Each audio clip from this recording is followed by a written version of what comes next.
বিতর্কিত প্রেসিডেন্ট নির্বাচনে নিকোলাস মাদুরোকে জয়ী ঘোষণার প্রতিবাদে বিক্ষোভে উত্তাল লাতিন আমেরিকার দেশ ভেনেজুয়েলা। বিক্ষোভকারীদের সাথে পুলিশের দফায় দফায় সংঘর্ষে রণক্ষেত্রে পরিণত হয়েছে রাজধানী কারাকাস।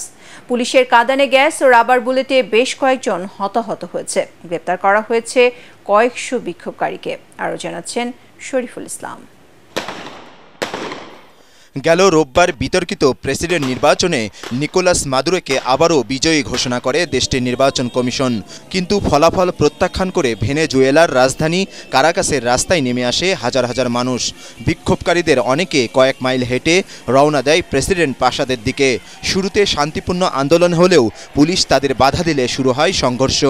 আন্দোলনকারীদের ছত্রভঙ্গ করতে কাঁদানে গ্যাস ও রাবার বুলেট ছোড়ে পুলিশ।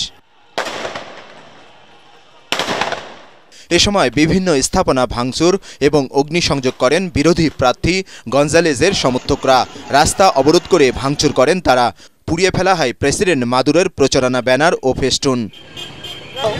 আমরা বিজয়ী হয়েছি, কিন্তু আমাদের বিজয় ছিনিয়ে নেওয়া হয়েছে। এজন্যই আমরা এখন রাজপথে আছি।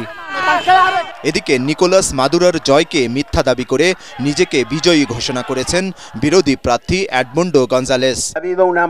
নির্বাচনে ৭০% ভোট পেয়ে আমরাই জয়ী হয়েছি, কিন্তু হঠাৎ ফলাফল পাল্টে দেয়া হয়েছে। মাদুরোকে জোর করে ক্ষমতায় বসিয়েছে তাদের আজ্ঞাবহ নির্বাচন কমিশন।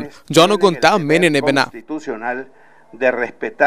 তবে নির্বাচনের ফলাফলকে মীমাংসিত দাবি করেছেন টানা ১১ বছর ক্ষমতায় থাকা প্রেসিডেন্ট নিকোলাস মাদুরো। বিরোধী দল দেশকে অস্থিতিশীল করে তুলছে বলেও অভিযোগ করেন তিনি।